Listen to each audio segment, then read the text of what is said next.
Okay, so I just got these cuttings. This is a JL Metallica. This is a rooted, grafted cutting. From my experience, this is in pretty good shape. It's been grafted. There's no problems with the graft. The roots are a little dried out. That would just tell me I needed to soak it in some root starter down there, and I will show you how I do that. I got the other one here. It's got leaves on it, but it's got a really good root zone. A lot of root ball on it. The leaves don't look floppy, so it tells me the plant is okay. It did not stress. It was sent 2-day priority, which I think is the best way to send things. These are both originally from Thailand, so I think from being from Thailand, this is in pretty good shape. I can tell you when they're bare rooted to this extent, where there's no soil on them, that is when I think it's paramount to not only soak them for a little while, but also put them in pine bark mulch or something with a lot of porosity, with a lot of airflow. Do not want small particles in your mix, because this thing may freak out. When they're like this, they can't handle low porosity. When they get bigger, they can handle, and they're much more forgiving of mistakes.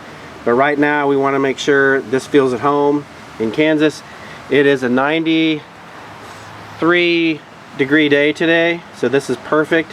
They're in the shade.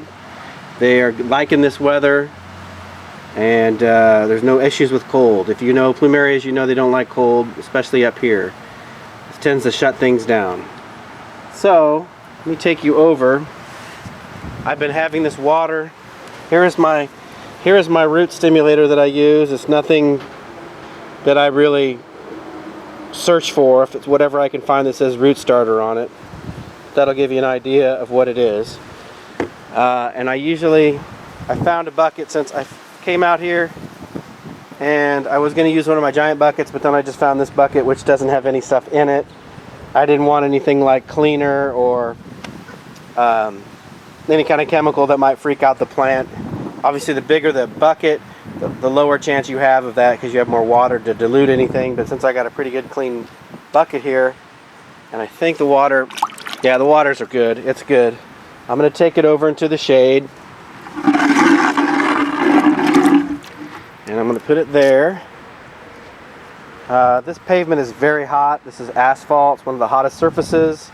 I like to put my small ones on here so they stay warm through the night. There's